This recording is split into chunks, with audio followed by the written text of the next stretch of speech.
Necromunda, a toxic wasteland of desolation and desperation, where power and loyalty are the keys to survival.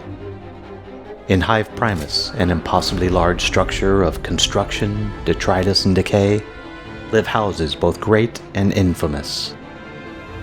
While the upper houses enjoy lives of relative comfort, the lower must struggle for every scrap of refuse. Keep up the pressure, girls. Our contact won't wait forever.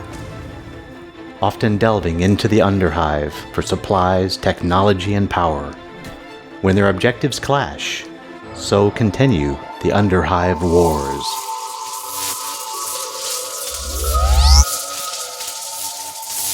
Before I continue, I'd like to personally thank all those who have subscribed to the channel so far. And if you haven't yet, please consider doing so and sharing our videos with your friends. Okay, let's start with a bit of an admission. I'm a huge Warhammer fan. It's one of those areas where I've long geeked out.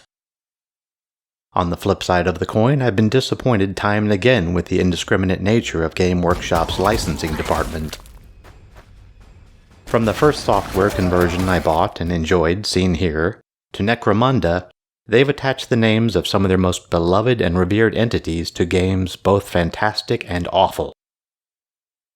I had some solid hope for the video game version of Necromunda. After all, it was being put out by Focus Home Interactive, who had put out a shaky early access version of Mordheim, but pounded it into very respectable shape and supported it with expansions on multiple platforms. So what is it? Let's talk about the setting first. On the toxic wasteland world of Necromunda exists a collection of hives. These are impossibly gigantic aggregations of construction and dilapidation interconnected by a network of tunnels. Extending above the clouds and far below ground level is the capital hive, Hive Primus, which is also the setting for this game. Inside this gargantuan pile is the posher and more livable tier known as the Spire. Underneath that is the ground level mid-tier called Hive City. Beneath that, and all the way underground, is the Underhive, a vast and terrifyingly deep collection of machinery, relics, toxins, and waste. There is much more detail to be had in this lore-rich world, but the rule of thumb is the lower you go, the less livable and more toxic the environment, and the more Spartan the existence of its inhabitants. At Hive Primus's true foundation, deep underground, lies the Sump, which is effectively an impassable dead zone. Now the gameplay. Well, like Warhammer Fantasy, 40k, and Mordheim, Necromunda is a stat-heavy title with wonderfully detailed and expansive lore, but fortunately, unless you're really into min-maxing your characters, you don't have to micromanage them or know much about it. They intuitively work, and that's the sign of a good system. So let's talk about the play mechanics. The maps have all the labyrinthine, haphazard goodness of a dilapidated space hulk, but instead of tight, close quarters, Necromunda's maps are much more open and expansive. They contain not only greater verticality, but complementary skills to encourage its tactical exploitation. At the start of each map, up to 5 of your gang members may be tactically deployed to positions most advantageous to you, except during story mode segments where loadouts and positions might be predetermined.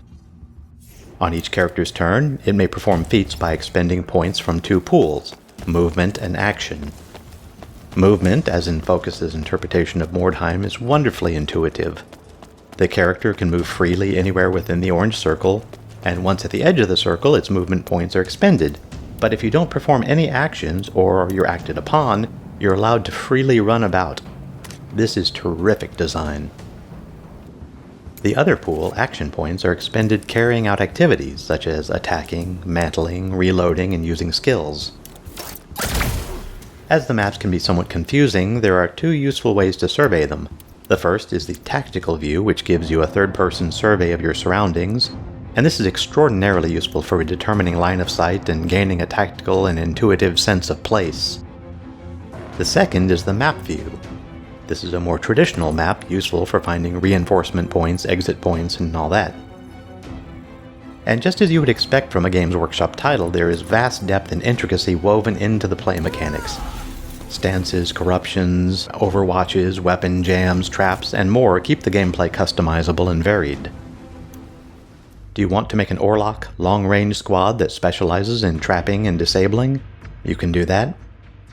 A gang of hulking Goliaths who overwhelm with strength and stamina? It's available, well-balanced, and most importantly, fun.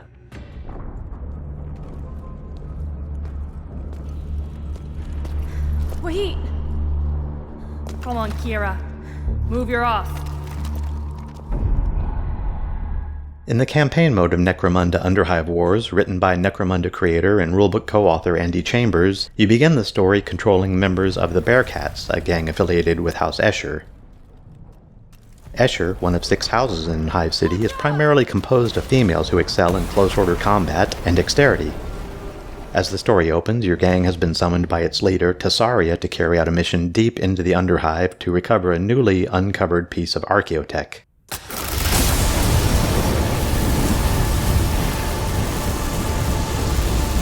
But you don't stay with them. The story is not only interesting and faithful to the source material, but serves as a surprisingly brilliantly constructed long-form tutorial that lets you experience controlling multiple classes and gangs of multiple houses while learning the intricacies of play. The game suggests you play through the story mode/tutorial before playing gang mode. Considering its author, one shouldn't be surprised that the following story conveys an authentic sense of desperation, savagery, betrayal, and Spartan loyalty by necessity. Weak! You don't belong in the Underhive! It'll give you a feel for the neighborly clashes that play out between the dexterous Eschers, the gene-forged Goliaths, and the good all-rounders, the Orlocks. Now, with these explanations and fundamentals of the game out of the way, the next subject will be the gang mode. And this is the true heart of the game in my opinion, but this one topic alone would more than double the length of this week's videos, so we will cover it in deserved depth next week. There's gang creation, management, and incredibly deep customization in Necromunda Underhive Wars. We will include side-by-side comparisons with Mordheim, the most similar sibling title, as well as a few tips and tricks. So if you want to make sure to get the video when it's released, now would be a good time to make sure that you're subscribed and have the notification bell set. But before we move on, let's discuss the elephant in the room. Necromunda on Xbox One is, at release, buggy. Pretty darned buggy. Within the first 3 hours of starting the campaign, on 6 occasions the game either crashed, or I ran into partially loaded assets or found missing localization strings. Now, having spent the months in Focus's Mordheim Early Access, this wasn't too surprising as it launched in a similar state, and based on external observations I'm pretty sure that they're built on the same engine and framework. I also don't doubt that the game will become more polished over time, but I was really hoping for a more mature release. Although 3 houses are available in this release, if Focus Home Interactive stays true to its history, DLC with additional houses will undoubtedly begin showing up in the future, and hopefully some new house-specific campaigns. And now please understand that this opinion is filtered through the mind of a hardcore Games Workshop devotee. But at a retail price of $39.99, it's already well worth the money and time investment for a near countless hours of play. Necromunda Underhive Wars was developed by Rogue Factor and published by Focus Home Interactive. It's out today on Xbox One consoles, PS4, and PC, and it should be noted that on the Microsoft Store the game has already been flagged as an Xbox Series X title, so next-generation support certainly seems to be in the cards. So that's the first part of our review of Necromunda Underhive Wars. If you played it, what was your experience? Please leave a comment below and let us know. Also, feel free to add any suggestions or questions.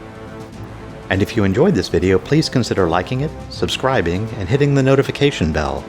It would be greatly appreciated and really helps out a lot. Thanks for watching.